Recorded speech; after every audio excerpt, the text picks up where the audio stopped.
first recommendation that I would give here is having an AI proxy implemented, which means between the user who is using this AI assistant and the system itself, there has to be a AI proxy, so that if by mistake the user happens to leak any kind of sensitive data or information about their own selves or the organization, your AI proxy should be able to redact it before it reaches to the brain of the assistant. The proxy should be able to redact it. The next is strict retention. If it is a one time thing, you need to make sure that your retention policy should say the moment the job is done, both the prompt as well as the output should be deleted.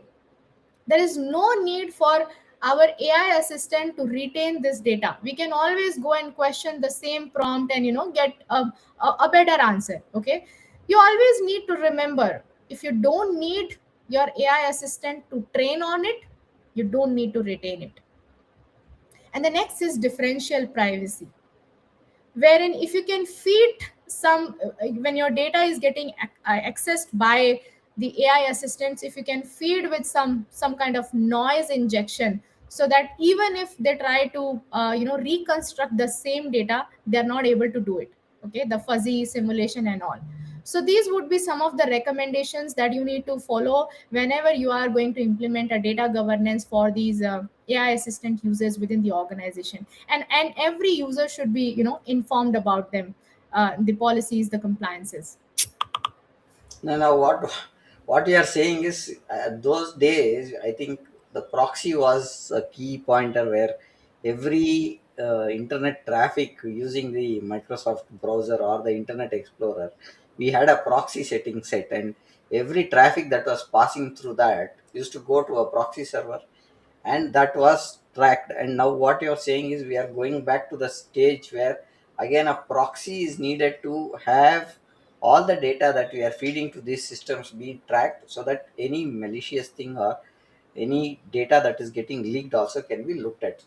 So that's that one. Keep it practical, keep the boundaries set, province, safe browsing models. That's what we are talking about.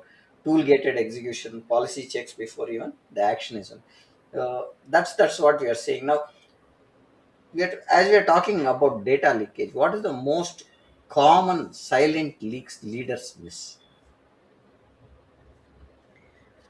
All right. So again, while we have been using these AI assistants everywhere, pretty much with every other tool integrations, whether internal or external system uses, these assistants are there.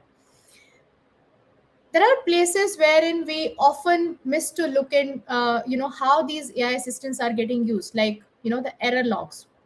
What kind of error logs are getting generated? Is there someone who is trying to when they are using this AI assistant, is there someone who is trying to get access to some of the access tokens, or trying to do any kind of privilege escalation, right? How many times the same kind of prompt is being asked to this AI assistant? Is it someone trying to do it in a loop? Because an attacker or a hacker or a user with a malicious intent will keep on trying until they get success, right? So these are some of the patterns that they need to look when you are using your AI system, so that you can find that whether they are used for normal business requirement, or is there someone using them for a malicious intent.